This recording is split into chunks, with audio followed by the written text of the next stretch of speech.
The sound of porcelain breaking against my cheek was louder than the laughter that followed. For a split second, I thought my skull had cracked. My vision blurred. Warm blood rolled down my face, and all I could hear was Harper's giggles slicing through the air like glass. Look at her!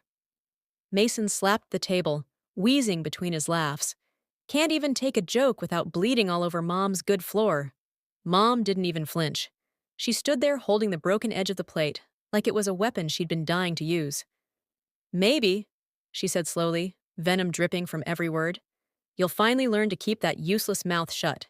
Dad leaned back in his chair, swirling his whiskey lazily as though I was a stain on his evening. You've always been dead weight, he muttered, shaking his head. We carried you long enough. Be grateful we even let you sit at this table. Please subscribe to our channel and tell us in comments, from where are you watching this video? I pressed a napkin against my face trying to stop the blood, but Harper yanked it away with a smirk.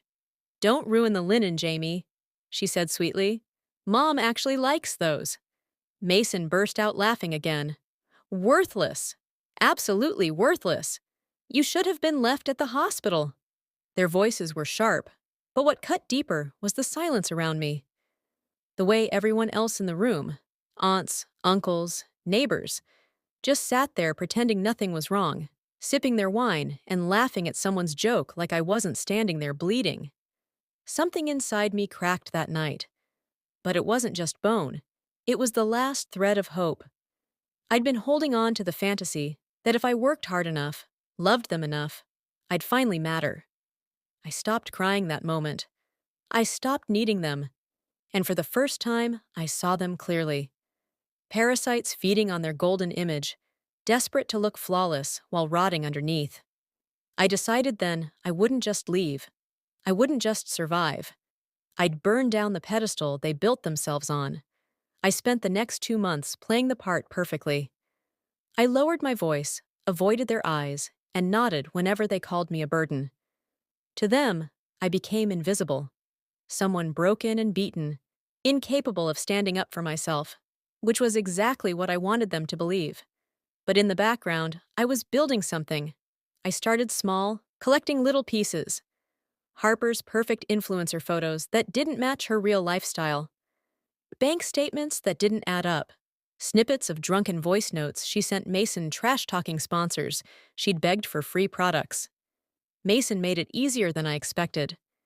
He bragged constantly about skimming cash from Dad's construction deals, laughing about how dumb clients were for trusting him. He left trails everywhere, fake invoices, secret accounts, coded texts, and I saved them all. Then there was Dad. He thought he was untouchable. For years, he'd hidden undeclared income and under-the-table deals, and I knew there had to be a paper trail somewhere. After weeks of digging, I found it buried in old emails he thought no one would ever check. Mom was different. Her power wasn't in money. It was in manipulation.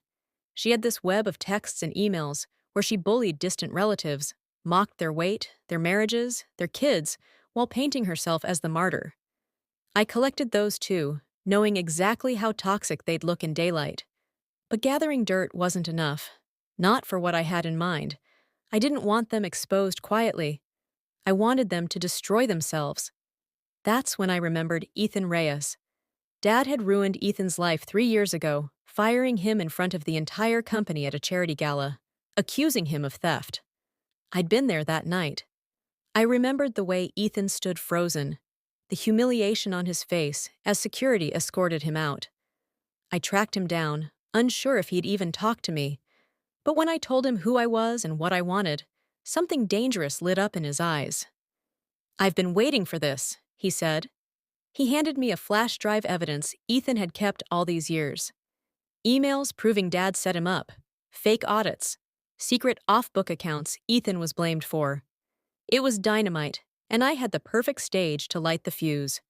2 weeks later, Harper announced the City Renewal Gala on her socials, an exclusive event hosted by Dad's company, packed with sponsors, politicians, influencers, and the kind of people obsessed with appearances. It was their big night, the night that was supposed to seal their status as the perfect golden family. I smiled when I saw the date. I wasn't just going to ruin their image. I was going to make them confess live in front of everyone who worshipped them. And by the time I was done, the very people who laughed while I bled would be crawling through the dust they once made me eat. The city renewal gala glittered like something out of a movie. Crystal chandeliers scattered warm light across a room filled with laughter, clinking glasses, and the soft murmur of power. Everywhere I looked, people in sleek suits and shimmering gowns smiled for cameras, toasting my father's visionary leadership. I stood near the entrance, hidden in plain sight, wearing the black gown Harper once mocked me for buying because it was too cheap to wear anywhere important. I'd had it altered, reshaped. Tonight, I didn't look like the quiet, broken shadow they thought they'd beaten into submission. Tonight, I looked untouchable. I watched them on stage, Mom glowing with her fake elegance, Dad soaking up attention like oxygen, Harper pining for the live stream cameras, and Mason throwing his arm around wealthy sponsors as if they were lifelong friends. Perfect. Exactly the way I needed them to be. The event hit its peak when Dad walked to the microphone, giving his signature family speech about resilience, hard work, and values. The crowd applauded like sheep, and my stomach twisted with bitter laughter. That's when I triggered the first step. The giant LED screens behind him flickered. For half a second, confusion swept the room, and then Harper's carefully curated Instagram photos appeared alongside screenshots of the emails where she mocked every brand she partnered with. Cheap trash. One caption read, "Only idiots buy their products." Gasps echoed across the hall. Harper froze mid-pose, her eyes wide as her carefully crafted empire began to crumble in real time. The cameras kept rolling, and then Mason's invoices appeared. Fake numbers, fraudulent payments, and a photo. Mason laughing at a bar, bragging about how he'd skimmed enough off Dad's deals to buy a new jet ski without anyone noticing. I saw Dad's face twitch, his hand gripping the podium so tightly his knuckles went white. Mason spun toward him.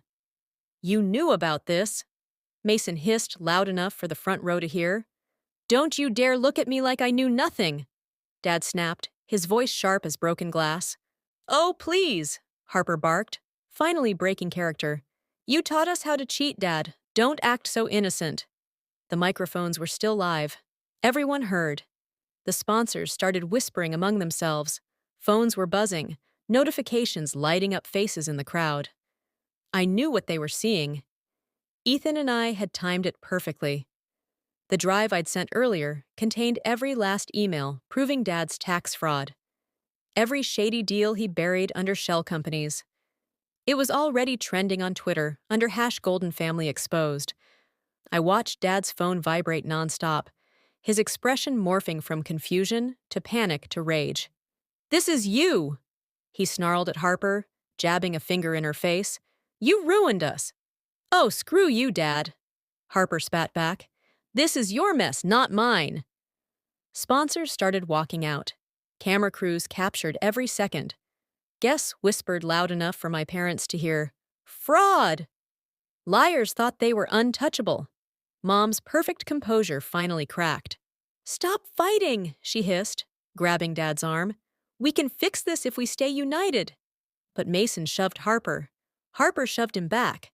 And suddenly, the four of them were tearing into each other under blinding stage lights, screaming, accusing, dragging every hidden betrayal into the open, while hundreds of people watched exactly as planned. And then came the final blow. The doors at the back of the hall swung open, and Ethan Reyes walked in. Gasps rippled through the crowd. People remembered what my father had done to him. Ethan didn't say a word. He didn't have to. His presence was enough to make Dad stumble over his own words, sweating under the spotlight. The humiliation was complete. The once untouchable family was crumbling live, every camera broadcasting it to thousands watching from home. By the time the live stream cut, their legacy was dust. But I wasn't finished.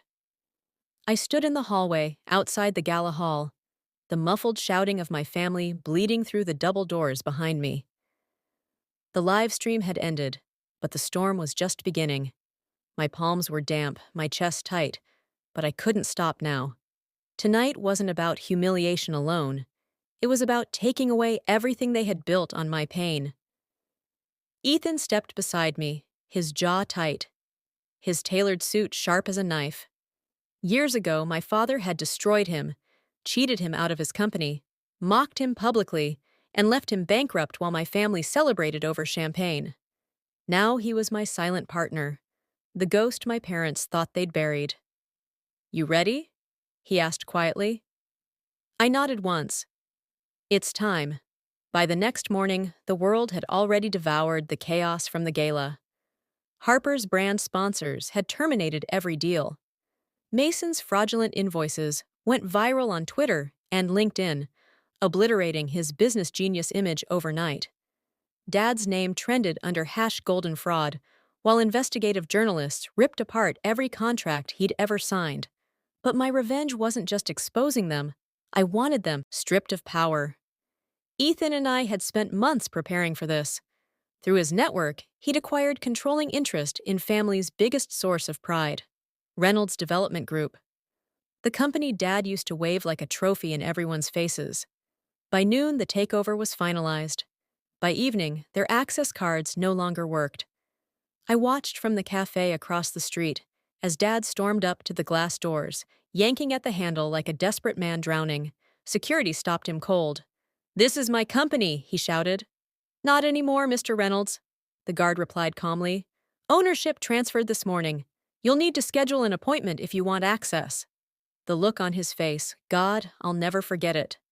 Harper tried to salvage her influencer career by posting a video blaming me for everything, but she made a fatal mistake. Ethan had already fed every major gossip outlet unreleased clips of Harper mocking her own fans, laughing at the people who worshipped her online. Within hours, the comments under her post turned rabid. Her follower count plummeted. Brands blacklisted her. Strangers called her fake, manipulative, garbage. Mason spiraled faster. His name hit every financial watchdog report for fraud. Loans called in, credit cards declined. His so-called friends stopped answering his calls the moment he lost his shine. And Mom, the woman who smashed a plate into my face, laughed while I bled and told everyone I was worthless dead weight.